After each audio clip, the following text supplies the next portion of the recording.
班後生時咧，要點下着班，咪馬。粵劇新力軍一齊導賞任白戲寶。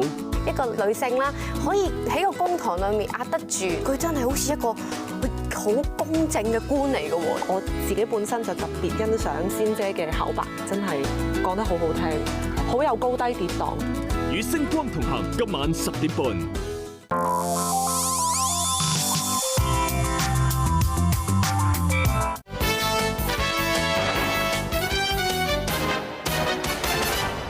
A new survey has found that people living in subdivided flats are more prone to health problems from the summer heat because of their housing conditions. There are calls for the government to set up a fund to help tenants pay for air conditioning. Yeung reports.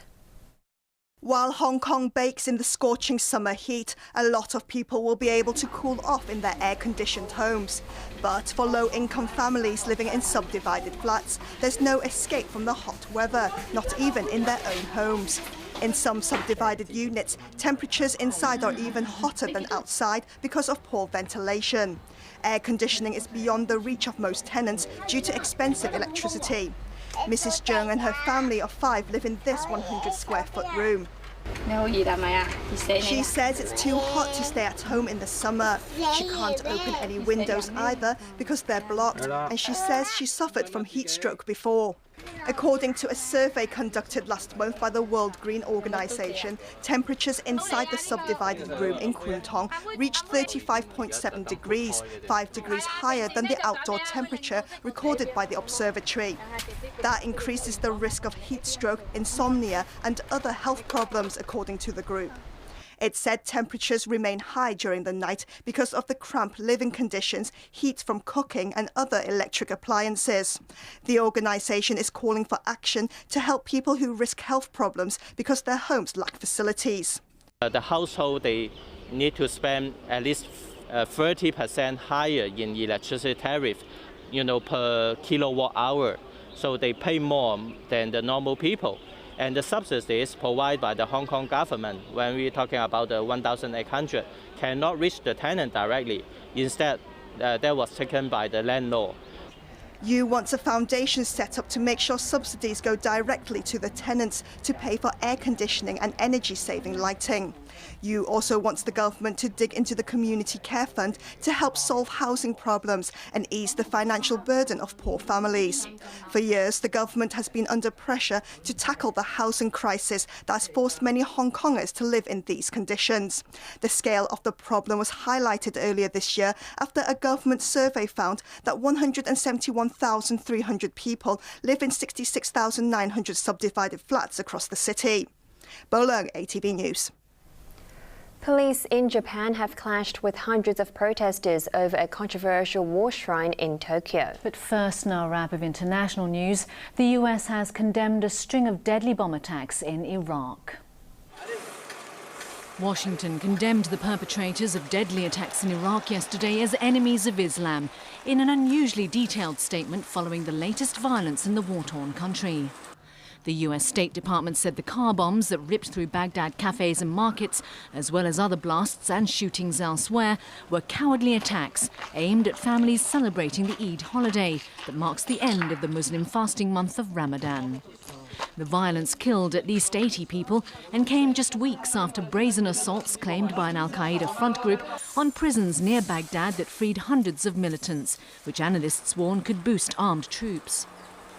The US State Department went further, reiterating the $10 million award offered for al-Qaeda in Iraq's purported leader, Abu Bakr al-Baghdadi, who is believed to be sheltering in Syria.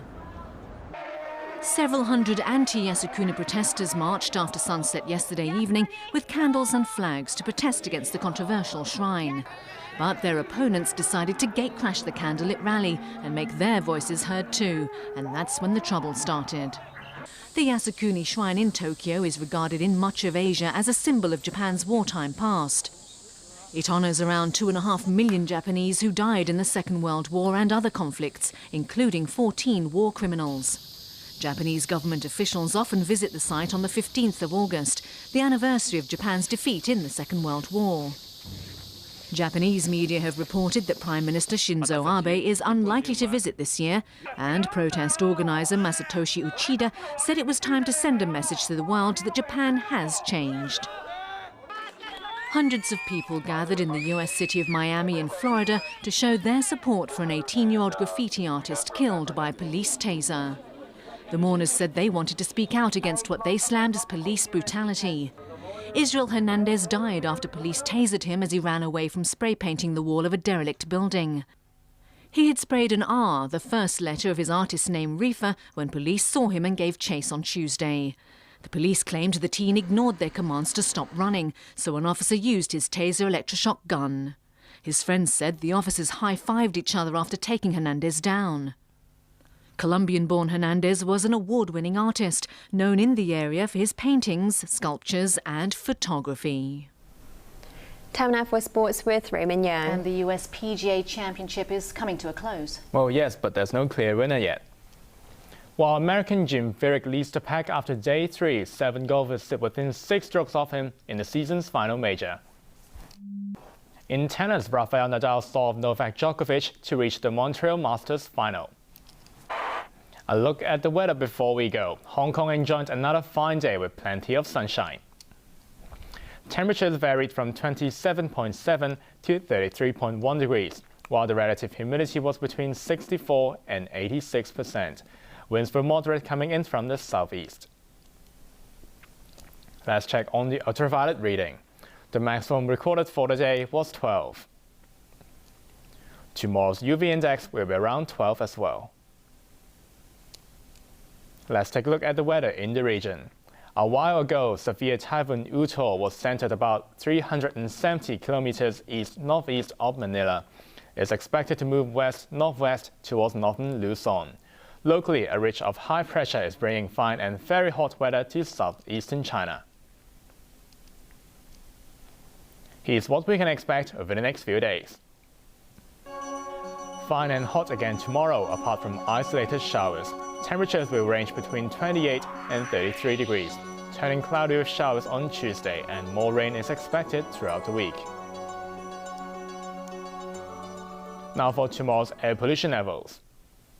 General stations will be below to medium at 25 to 50, and roadside pollution levels will be high at 55 to 75.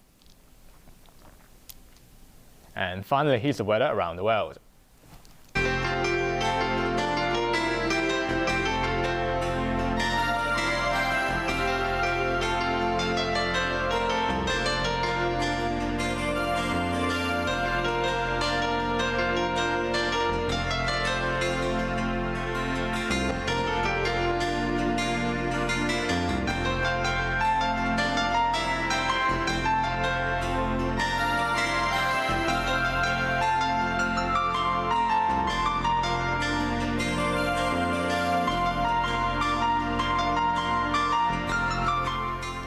That's our main news for Sunday night. We'll have an update in an hour. I'm Edna.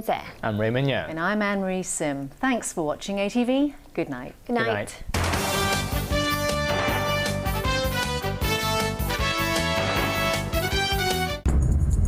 以下節目將恢復為粵語廣播。跟住落嚟係亞洲大學堂。